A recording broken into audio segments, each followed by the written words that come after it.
Buenas tardes, muchísimas gracias por la invitación. Como dices, es volver a este lugar que echábamos de menos, volver de la mano de FEDER al CREER, pues para hablar de prevención. Es que no puedo pedir más, sinceramente.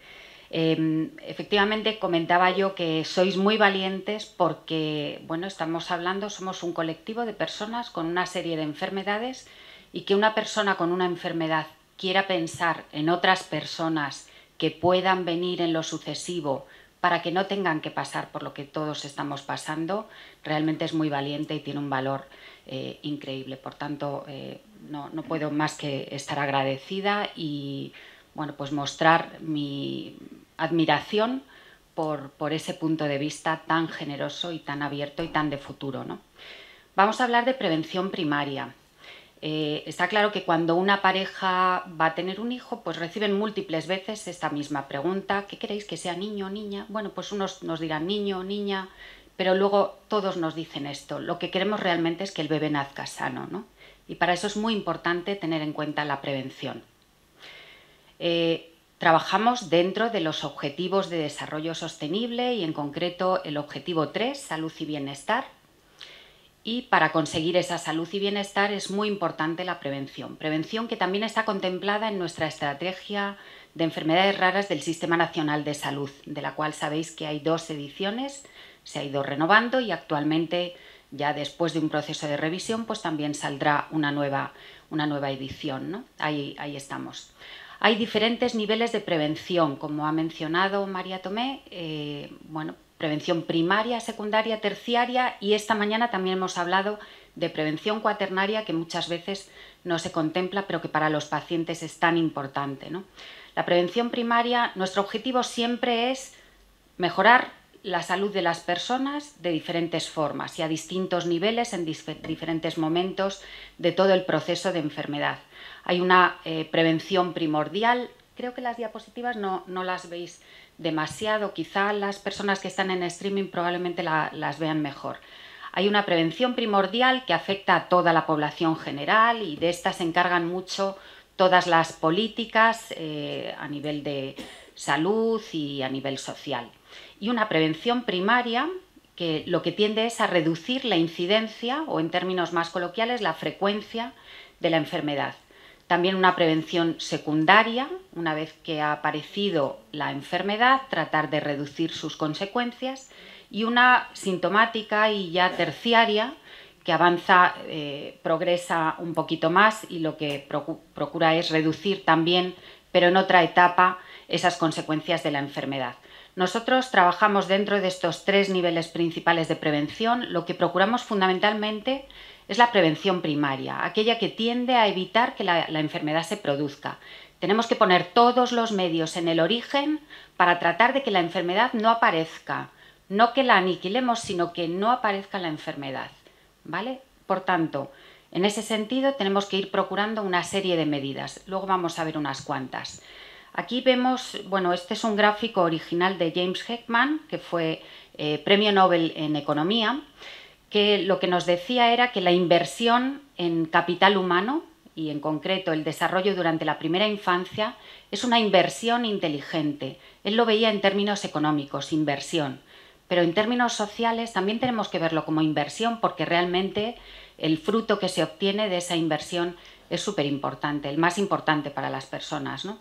Y vemos que a medida que avanza en el eje horizontal de la gráfica, a medida que avanzamos en las distintas etapas de la vida, bueno, pues el retorno para la sociedad, cuanto antes invirtamos, fijaos aquí en los programas prenatales o los programas más enfocados a los primeros años de la vida, cuanto antes invirtamos, mayor va a ser el retorno para la sociedad. Y esto hay que tenerlo muy en cuenta. De modo que si invertimos en el desarrollo prenatal, en la primera infancia, un poquito más adelante, bueno, pues ese retorno para la sociedad va disminuyendo, pero no tenemos que olvidar ninguna de las etapas, eso está claro. No dejarnos a nadie atrás. La prevención, por tanto, es la mejor, o la vemos como la mejor inversión del mundo. Todos conocemos la definición de enfermedad rara, aquella que se produce en la población en menos de 5 por cada 10.000 individuos. Pues bien, dentro del gran grupo de enfermedades raras, que hoy ya se han mencionado, 6.000, 7.000, hasta 10.000, 12.000, algunas estimaciones, bueno, pues un gran grupo de enfermedades raras son los defectos congénitos. Y a su vez muchos defectos congénitos entran dentro de la definición de enfermedad rara y a su vez muchas enfermedades raras tienen un origen congénito. Siempre tienen esta característica común, y es que siempre están presentes al nacimiento, con mayor o menor manifestación, más o menos evidente, pero siempre están presentes en el momento del nacimiento, aunque se manifiesten luego en etapas posteriores de la vida. Los defectos congénitos son paradigma de las enfermedades raras, con la particularidad de que están presentes desde ese momento del nacimiento. Eso significa que la persona y todo su entorno están condicionados por esta enfermedad rara a lo largo de toda su vida. Se estima que entre el 3 y el 6% de los recién nacidos en el mundo están afectados por defectos congénitos graves. Menos graves también hay otro porcentaje considerable. De modo que cada año alrededor de 8 millones de recién nacidos en todo el mundo presentan defectos congénitos. Causas de los defectos congénitos pueden ser debidas a factores genéticos o a factores ambientales, o bien la interacción de factores genéticos y ambientales. Y esto es muy importante que lo tengamos en cuenta si lo que queremos es procurar la prevención, porque sabemos que tenemos distintos tipos de factores, muy distintos entre sí, y que incluso interactúan, lo cual aumenta la complejidad de nuestro trabajo, pero somos expertos en no echarnos atrás ante cualquier dificultad y, por tanto, estamos dispuestos a abordar la prevención en todos los ámbitos. En total, 7,9 millones de niños y niñas nacen cada año con defectos congénitos graves de origen genético o parcialmente genético. Y además, cientos de miles están afectados por defectos congénitos graves de origen postconcepcional, que son los que se relacionan fundamentalmente con factores ambientales. Por tanto, ya tenemos aquí un poco cuantificado el problema. Por una parte, problema genético, y por otra, factores ambientales que producen enfermedad. Por tanto, hay distintas posibilidades de prevención. Habrá una etapa preconcepcional en la cual habrá unas medidas de prevención más adecuadas y una etapa postconcepcional en la cual también tenemos que estar muy atentos. No basta con conseguir el embarazo y que todo vaya bien, sino que tenemos que seguir procurando la prevención en todas las oportunidades que se nos presenten. Sabemos que al menos 3,3 millones de niños y niñas de menos de 5 años mueren cada año debido a sus defectos congénitos y que 3,2 millones de los que sobreviven pueden tener también discapacidad de por vida. Aquí presento una serie de artículos publicados en The Lancet, una de las revistas de investigación más relevantes en todo el mundo. Aquí, en este trabajo concreto, se analizó la mortalidad por debajo de los 5 años. Pues bien, las anomalías congénitas fueron la causa de muerte más importante en países con una tasa de mortalidad baja o muy baja en niños de menos de 5 años.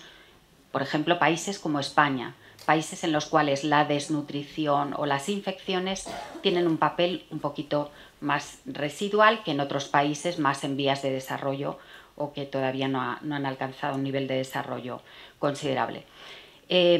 Los años de vida vividos... Genial, muchas gracias. Se ve mucho mejor, gracias. Años de vida ajustados por discapacidad. Estos han aumentado para las anomalías congénitas recientemente. ¿Por qué? Porque en la medida en que hemos ido consiguiendo que los niños con defectos congénitos y niñas tengan una mayor supervivencia, van a tener que vivir más años con discapacidad. Por tanto, ahí se nos presenta un reto adicional. Antes no había que afrontar tanto la discapacidad porque desafortunadamente las personas morían en etapas muy precoces de su desarrollo, pero ahora tenemos que atender también este aspecto. Si miramos a la incidencia, la prevalencia y los años vividos por discapacidad, vemos que los años vividos con discapacidad han aumentado para las anomalías congénitas, lo que ya hemos comentado. Si miramos la carga global de enfermedad, o sea, que lo miremos por donde lo miremos, está claro que es un problema muy a tener en cuenta. Para esto hay que tener en cuenta también que cuando nosotros cuantificamos la carga de enfermedad, las interrupciones del embarazo por defectos congénitos fueron casi 3 veces más frecuentes que los recién nacidos muertos y las muertes tempranas por defectos congénitos en su conjunto. Y si fallecen o son interrupciones del embarazo, eso no lo estamos cuantificando en la carga de enfermedad. Por tanto, la carga de enfermedad que somos capaces de cuantificar podría ser mucho mayor incluso si cuantificáramos también estas otras gestaciones. Datos y cifras también, estos son de la Organización Mundial de la Salud. Anualmente 240.000 recién nacidos mueren en todo el mundo en sus primeros 28 días de vida debido a las anomalías congénitas que presentan. Estas provocan la muerte de otros 170.000 niños de entre 1 mes y 5 años de edad. Pueden conllevar discapacidad de larga duración, afecta a las propias personas, a sus familiares, de modo que todos sabemos, hablamos de familias enfermas, aunque solo haya una persona, solo entre comillas, una persona con enfermedad. También afectan al sistema de salud y a la sociedad en su conjunto. 9 de cada 10 niños con anomalías congénitas graves viven en países con ingresos bajos y medios. También hay que prestar atención a esto. Y también con el descenso de las tasas de mortalidad de neonatos y menores de 5 años, las anomalías congénitas constituyen un porcentaje mayor como causa de muerte en esos grupos etarios, lo que comentábamos antes. Las más frecuentes y que están un poco en la mente de todos, los defectos cardíacos, los defectos del cierre del tubo neural, la espina bífida, el síndrome de Down. Con frecuencia es difícil determinar sus causas exactas. Algunas se pueden prevenir y bueno, pues hay medidas preventivas que son ampliamente conocidas, como la vacunación, la ingesta de suplementos con ácido fólico, el yodo, prestando atención adecuada a los estilos de vida, a consumos de diversos tóxicos.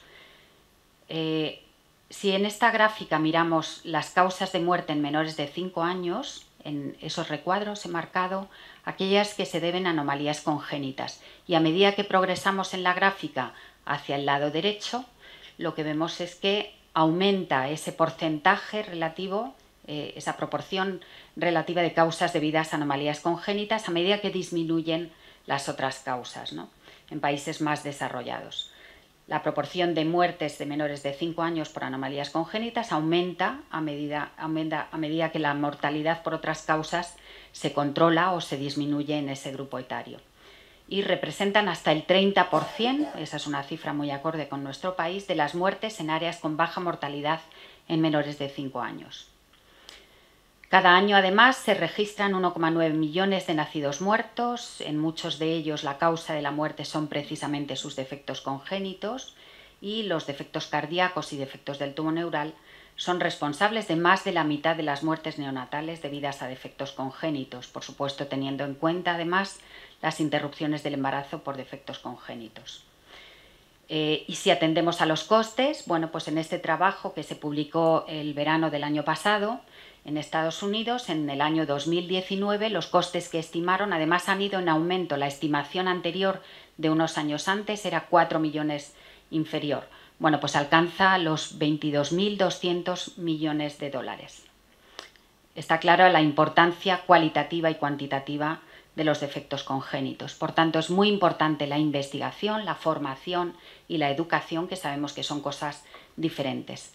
En cuanto a la investigación, trabajamos en el Instituto de Salud Carlos III. Hay una unidad de investigación sobre anomalías congénitas, donde trabaja el Estudio Colaborativo Español de Malformaciones Congénitas, que se creó en el año 76.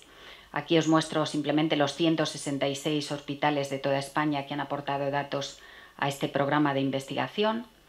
Nuestro objetivo es investigar sobre las causas de los defectos congénitos con el fin de prevenirlos, pensando que conociendo el origen podremos controlarlo mejor y reducir la incidencia de este problema. Pensamos de esta forma, que cuanto más pongamos en el platillo de la prevención, menor va a ser la frecuencia de defectos congénitos y por tanto nuestra balanza se inclinará más hacia el lado de la prevención. Esto es un objetivo constante, no podemos parar, tenemos siempre que ir a por un poco más, no estar nunca conformes con lo que hayamos podido conseguir. Cuanto más pongamos en este lado, menor será la frecuencia de defectos congénitos. Y a la hora de pensar en prevención primaria, pensamos en múltiples factores. Aquí os pongo algunos, o sea, no tenemos una diana única, tenemos múltiples dianas a las que tenemos que apuntar y para ir a cada diana tenemos que ir de diferentes formas. No tenemos que hacer un abordaje transversal e igual para todos los factores porque nos saldría fatal. Tenemos que hacerlo de forma específica para cada uno de esos factores. Este es un trabajo, unos informes que se generaron a partir del proyecto Europlan, en el que muchos de vosotros habéis estado tan implicados. Hubo una acción conjunta y se publicaron unas recomendaciones europeas para la prevención primaria de anomalías congénitas. Investigamos sobre las causas de los defectos y su prevención. Hay una larga experiencia en su estudio desde la tragedia de la talidomida a principios de los años 60. Hasta el año 62 se consideraba que el útero materno era un ámbito inexpugnable, en el cual el embrión y el feto estaban protegidos de todo tipo de noxas externas, pero a partir de ese momento, bueno, pues hay que pensar siempre que el feto y el embrión están sometidos a múltiples factores y todos ellos, en principio, hay que pensar que podrían alterar su desarrollo prenatal y, por tanto, tenemos que cuidar mucho ese desarrollo incipiente. Las causas de los defectos congénitos, ya hemos dicho, genéticas o ambientales, pero también dentro de las genéticas hay multitud de grupos. Aquí mostramos nada más 2 subgrupos, pero súper amplios, de causa génica, causa cromosómica, y a medida que avanzan las técnicas somos capaces de distinguir más grupos. Y en las ambientales, producidas por factores físicos, químicos o biológicos. Si hablamos de causas de los defectos congénitos, en este trabajo publicado en 2017 por mi colega Marcia Feldkamp en Estados Unidos, veis que el 80% de los recién nacidos con defectos congénitos se desconocía su causa y solo el 20% era de causa conocida. Pues en nuestros datos ese porcentaje de casos de causa desconocida es inferior porque tenemos una definición de todos los casos muy exhaustiva y además tenemos mucha información sobre las exposiciones a lo largo del embarazo y eso nos permite determinar las causas en un mayor porcentaje, alcanzando solo el 60% de casos de causa desconocida. Si miramos a las enfermedades genéticas, bueno, pues estos son datos sacados de OMIM anteayer, día 22 de octubre, y vemos que hay 4.935 genes asociados a un fenotipo patológico y 7.560 fenotipos, porque algunos de los fenotipos, manifestaciones clínicas, se asocian a un mismo gen. Por tanto, estamos ante un mundo, ¿no? Un mundo de genes, un mundo de fenotipos, una auténtica selva en la cual tenemos que movernos con habilidad y con rapidez porque hay personas que están esperando de nuestra investigación y, por tanto, tenemos que dar respuesta a aquello que se nos requiere. Está claro que tenemos que dar diagnóstico molecular de enfermedades genéticas y también un asesoramiento acorde con ese diagnóstico molecular. Pero también podemos hacer prevención de alteraciones del material genético. Las causas ambientales de los defectos congénitos podemos clasificarlas en 2 grandes grupos, de mutágenos y teratógenos. Los mutágenos son aquellos factores capaces de alterar el material genético, mientras que los teratógenos son cualquier factor ambiental que puede causar una anomalía en la forma o en la función cuando actúa sobre el desarrollo embrionario o fetal. Por tanto, mutágenos pensaremos en exposiciones maternas o paternas, mientras que en el caso de los teratógenos pensaremos prácticamente de forma exclusiva en exposiciones maternas, durante el embarazo especialmente, aunque algunas también pueden tener efecto si han empezado a actuar preconcepcionalmente. Causas ambientales de los defectos congénitos hay muchas. Aquí os muestro simplemente algunos grupos de todas ellas. Medicamentos, enfermedades agudas maternas, infecciones, diabetes gestacional, enfermedades crónicas maternas como por ejemplo la diabetes, la exposición a químicos, el tolueno, el mercurio, hay muchísimos. Factores físicos como las radiaciones ionizantes, las altas temperaturas, las fuerzas mecánicas, estilos de vida, el consumo de tóxicos como el tabaco, el alcohol, drogas, nutrición, hay deficiencias nutricionales que también afectan al desarrollo prenatal. Y exposiciones paternas, no debemos olvidarnos también del padre, ¿no? El embarazo es una cosa de 2, de la madre y el padre. En nuestra investigación, cuando hacemos vigilancia epidemiológica sobre defectos congénitos, la hipótesis bajo la cual trabajamos es esta. Si encontramos una distribución de frecuencia en la cual de pronto vemos este aumento de la frecuencia a lo largo del tiempo, tenemos que pensar qué es lo que ha ocurrido aquí. Y la hipótesis bajo la cual trabajamos es que en este momento o se ha introducido un nuevo teratógeno o ha cambiado la distribución del teratógeno de modo que hay más embarazadas expuestas, ¿no? Y ahí es donde empieza la investigación sobre las causas. Hacemos vigilancia de factores de riesgo, múltiples factores de riesgo. Por ejemplo, el tabaco, tenemos que vigilar su evolución a lo largo del tiempo en España, cómo están consumiendo tabaco las mujeres durante el embarazo, para diseñar medidas de prevención que vayan específicamente dirigidas a un estrato social o a un grupo de nuestra sociedad que vaya a poder ejercer la prevención en ese sentido, evitando fumar durante el embarazo. Aquí, por ejemplo, muestro la frecuencia de defectos congénitos en diferentes grupos étnicos. Si nos fijamos en la parte derecha de la gráfica, la etnia blanca autóctona, veis que es la que menor frecuencia de defectos congénitos presenta. Por tanto, está claro que hay que diseñar medidas preventivas que vayan dirigidas a todos los grupos étnicos, y para cada uno de ellos tendremos que hablar en un lenguaje que sea comprensible, no solo en términos de lengua, sino también pues de hábitos, de costumbres que son propias de los diferentes grupos étnicos, y a cada uno tendremos que dirigirnos en un lenguaje que sea perfectamente entendible si queremos que ejerzan la prevención también a nivel individual. Aquí muestro, por ejemplo, la vigilancia del consumo de medicamentos durante el embarazo. Tenemos servicios de información sobre teratógenos dirigidos a profesionales sanitarios y a población general, en los cuales se informa sobre los distintos riesgos durante el embarazo, de las distintas exposiciones en el embarazo. Trabajamos en red, también en redes internacionales, europeas y mundiales. Aquí, por ejemplo, muestro un artículo que publicamos hace unos años que tiene un título bastante transgresor, ¿no? Prevención de defectos del tubo neural en Europa, un fallo de salud pública. Es un fallo de salud pública, porque de alguna manera no se están adoptando medidas de prevención que se están adoptando en otros lugares de todo el mundo, como la fortificación de las harinas con ácido fólico, y en otros lugares del mundo sí se está detectando una disminución de la frecuencia de los defectos del tubo neural que en Europa no se está ejerciendo. En este estudio se sugiere que el fallo para implementar la fortificación obligatoria con ácido fólico de las harinas en 28 países europeos continúa siendo la causa de los defectos del tubo neural y ocurre en unos 1000 embarazos cada año. Entre 1998 y 2017, por ejemplo, en España se podrían haber prevenido unos 1.300 casos de defectos del tubo neural mediante la fortificación de harinas. Los Centros para Control de Enfermedades de Atlanta estiman que el coste de atención a una persona con espina bífida alcanza 493.000 euros sin gastos en cuidados. Eso no teniendo en cuenta el tremendo drama humano que supone, ¿no? En España, por datos del Instituto Nacional de Estadística, sabemos que se consumen 3.598.000 toneladas de harina por año, y el coste de la fortificación está en torno a 0,9 euros por tonelada, un coste bajísimo, de modo que fortificar toda la harina en España supondría 3.238.200 euros, lo que equivale al coste de atención de 4,78 personas con espina bífida. Imaginaos qué diferencia entre coste y beneficio, ¿no?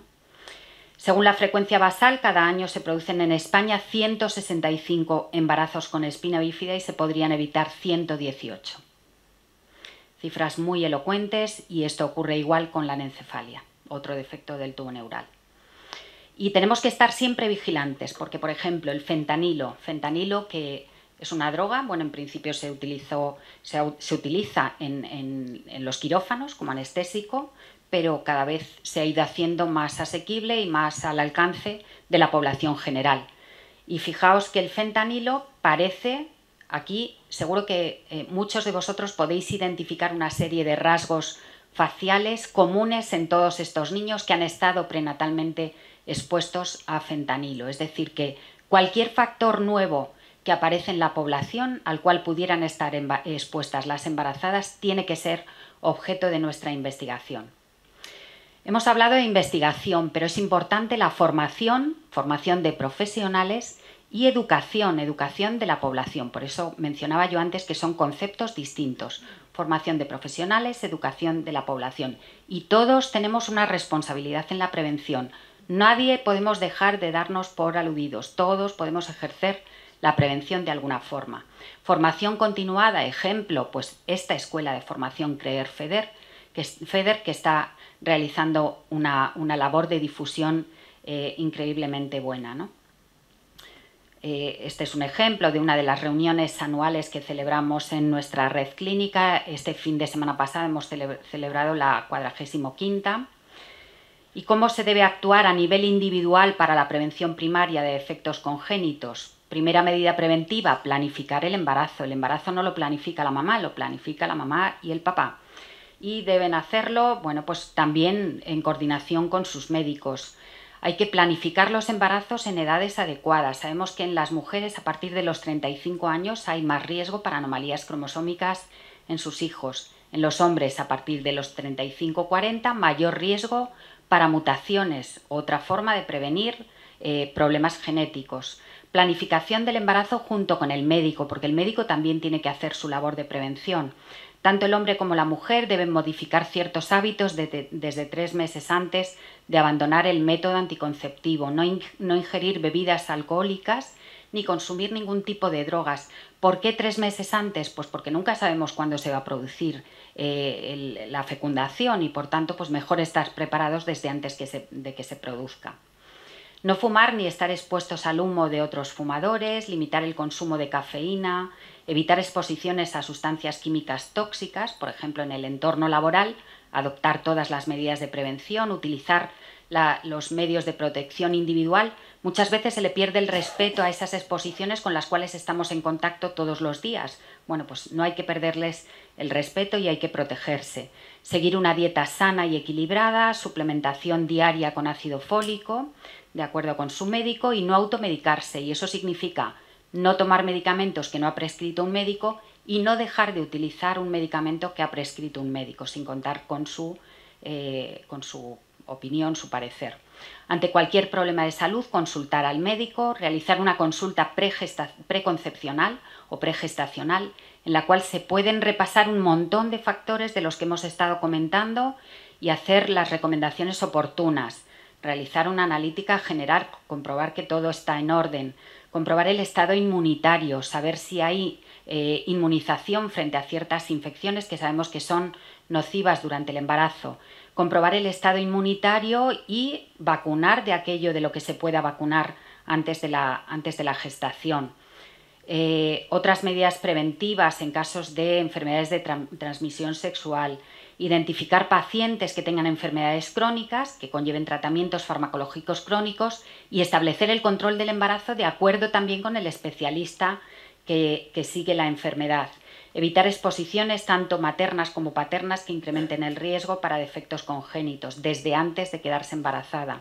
El médico de atención primaria, que comentábamos justo en la comida, su importancia, derivar a la paciente a su especialista para que valore el tratamiento más adecuado durante la gestación. Informar a las mujeres que si en un momento dado tiene fiebre, bueno, pues esa fiebre hay que atajarla porque también puede suponer un riesgo y acudir sin demora a su médico. Indagar si hay parentesco en la pareja y tratar de identificar riesgos genéticos, riesgos familiares con el fin de dar un adecuado asesoramiento a la familia. Es otra forma de hacer prevención y si hace falta derivarlos a un departamento de genética de los pocos que existen. Derivar al ginecólogo para que también previamente a la gestación realice un reconocimiento. Como veis, son muchísimas medidas preventivas, muchos defectos congénitos se pueden prevenir, pero la realidad es que, por ejemplo, esta es la realidad. Desde el año 73 se sabe que el alcohol causa defectos congénitos, es un teratógeno, pero 51 años después muchas mujeres siguen bebiendo durante el embarazo. Si pensamos en alcohol, pues pensamos en grandes bebedores alemanes, los británicos beben mucho, ¿no?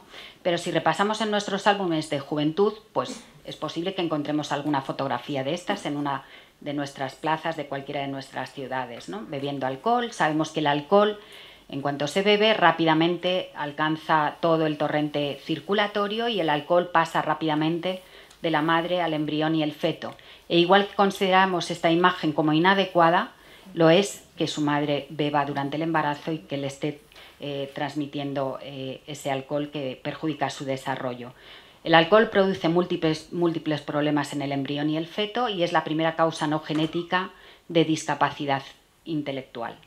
y tenemos que darnos por aludidos si no se puede beber durante el embarazo. No hay que beber, no hay ninguna cantidad que se pueda considerar segura durante el embarazo si se está embarazada o se está planificando un embarazo. Y mientras no se conozcan todos los factores que pueden causar defectos congénitos, la mejor medida preventiva es actuar como si ya se estuviera embarazada desde antes de estarlo. Cuando ya en pacientes con defectos congénitos se puede ejercer también prevención secundaria, y no me voy a meter mucho en esto para no entrar en otras presentaciones que van a tener lugar a lo largo de la tarde. Vamos a hablar también de los casos sin diagnóstico. Ya para finalizar, SPAIN-UDP es el programa del IER, del Instituto de Investigación de Enfermedades Raras para casos sin diagnóstico, donde tu diagnóstico es nuestro reto compartido. Es el programa, ya lo hemos comentado, esta es la página web donde se puede encontrar más información en cada una de sus distintas pestañas. Esto ha cambiado un poquito la fisonomía. SPAIN-UDP está muy conectado con el Biobanco Nacional de Enfermedades Raras, del cual hablábamos también en la comida. Lógicamente, de las personas sin diagnóstico no queda más remedio que obtener muestras biológicas para realizar todos los estudios genómicos de última generación y de otro tipo de ómicas. Y también está conectado al registro de pacientes de enfermedades raras, porque todos los datos de los pacientes sin diagnóstico debemos conservarlos y ponerlos a disposición de todo nuestro equipo para que puedan ser analizados en detalle con el fin de llegar a ese diagnóstico, y lo que queremos es que toda esa información tan sensible esté conservada, esté guardada dentro de un entorno altamente seguro, de alta seguridad, como es la plataforma de registro REPER, Registro de Pacientes de Enfermedades Raras. Dentro de REPER y dentro de SPAIN-UDP y Bioner, bueno, pues trabajamos conectados con plataformas internacionales, con redes internacionales para casos sin diagnóstico, junto con pacientes, y tratamos de implementar todas las técnicas que van apareciendo y que consideramos que pueden incrementar nuestra tasa de éxito, o que es nuestra tasa de diagnóstico. Para nosotros el éxito es el diagnóstico de las personas que todavía no lo tienen. En SPAIN-UDP trabajamos teniendo en el frente el objetivo 1 de IRDIRC, que es conseguir que todas las personas que no puedan ser diagnosticadas entren en un programa en el que se coordine globalmente el circuito diagnóstico y de investigación. Realmente el objetivo 1 lo que persigue es que todas las personas alcancen su diagnóstico un año después de presentar esos primeros síntomas, ¿no? Los casos con enfermedades raras sin diagnóstico está claro que tienen una gran importancia en todo nuestro trabajo, y atendiendo a datos de FEDER, sabemos que el promedio de tiempo estimado que transcurre desde la aparición de los primeros síntomas hasta que se consigue el diagnóstico, el promedio, son 4 años. Por ejemplo, esto no ocurre solo aquí. Por ejemplo, en Estados Unidos el 15% de los pacientes con enfermedades raras pasan más de 5 años buscando un diagnóstico. En 1 de cada 5 casos transcurren 10 o más años, fijaos, toda una infancia, ¿no?, hasta lograr el diagnóstico adecuado. El retraso diagnóstico, como hemos visto esta mañana, tiene diversas consecuencias, o que se adopte que no haya ningún apoyo o tratamiento, que haya un agravamiento de la enfermedad, o que se instaure un tratamiento inadecuado o ningún tratamiento, y todo lo que se os ha comentado del proyecto conjunto llevado a cabo desde el IER, FEDER y el CREER en colaboración. En cuanto a desplazamientos en busca de diagnóstico y tratamiento, la mitad de los afectados ha tenido que viajar en los últimos años fuera de su provincia a causa de su enfermedad, y de ellos el 40% se han desplazado 5 o más veces en busca de diagnóstico o tratamiento. Pero es que además el 17% no han podido viajar, o porque no están en condiciones de viajar, o porque sus medios económicos no lo permiten, ¿no? Por tanto, es también otro grupo al que hay que tener muy en consideración. Y si vivir con una enfermedad rara es un camino a la montaña, claramente en los casos sin diagnóstico la pendiente en ese camino a la montaña, la pendiente se incrementa mucho. No tener un diagnóstico complica aún más la situación, porque no se puede instaurar un tratamiento específico para la enfermedad rara que aqueja al paciente. Se pueden poner parches, ir a los síntomas, tratar de paliar los síntomas, y mejorar en la medida de lo posible la vida de la persona, pero realmente si no vamos al origen, eso se va a seguir incrementando y va a seguir produciéndose. En su lugar hay que recurrir a tratamientos que tienden a paliar los síntomas, pero que no controlan el origen, y no se puede acceder a ayudas especialmente destinadas a las personas con enfermedades raras y sus familias. Estas son algunos de los problemas a los que se enfrentan. ¿Y cómo entrar en el programa Spain UDP? Pues registrándose en el registro de enfermedades raras del Instituto de Salud Carlos III. Hay un registro web o registro postal, o sea que todas las personas más o menos tecnológicas pueden registrarse. Esa es la dirección. Tienes una enfermedad rara pero no consiguen identificar cuál es, sigues sin diagnóstico, entonces puedes entrar en Spain UDP. Es cierto que hay que cumplir una serie de características, generalmente pues que se hayan realizado todas las pruebas, que se hayan agotado todos los medios diagnósticos que nos ofrece el Sistema Nacional de Salud y que a pesar de todo ello no se haya llegado al diagnóstico. Tienes una enfermedad rara y quieres donar una muestra al Biobanco Nacional de Enfermedades Raras para que se investigue sobre tu enfermedad, para tratar de que haya múltiples pacientes que han donado sus muestras y que esa enfermedad adquiera un interés por la probabilidad de conseguir resultados de utilidad si tenemos un mayor número de pacientes incluidos. Bueno, pues se puede donar una muestra al Biobanco Nacional de Enfermedades Raras. Todo esto son estrategias que en el fondo contribuyen a la prevención de enfermedades raras. Uy, esto no pasa. Ya acabamos. Nuestro objetivo es la investigación para la prevención, para que los niños nazcan sanos y para que las personas con enfermedades raras puedan alcanzar su curación. Ese era el ideal que comentábamos también en la comida, ¿no? Ojalá. Y con esto finalizo. Nuestro objetivo final es este y os agradezco mucho vuestra atención. Muchas gracias.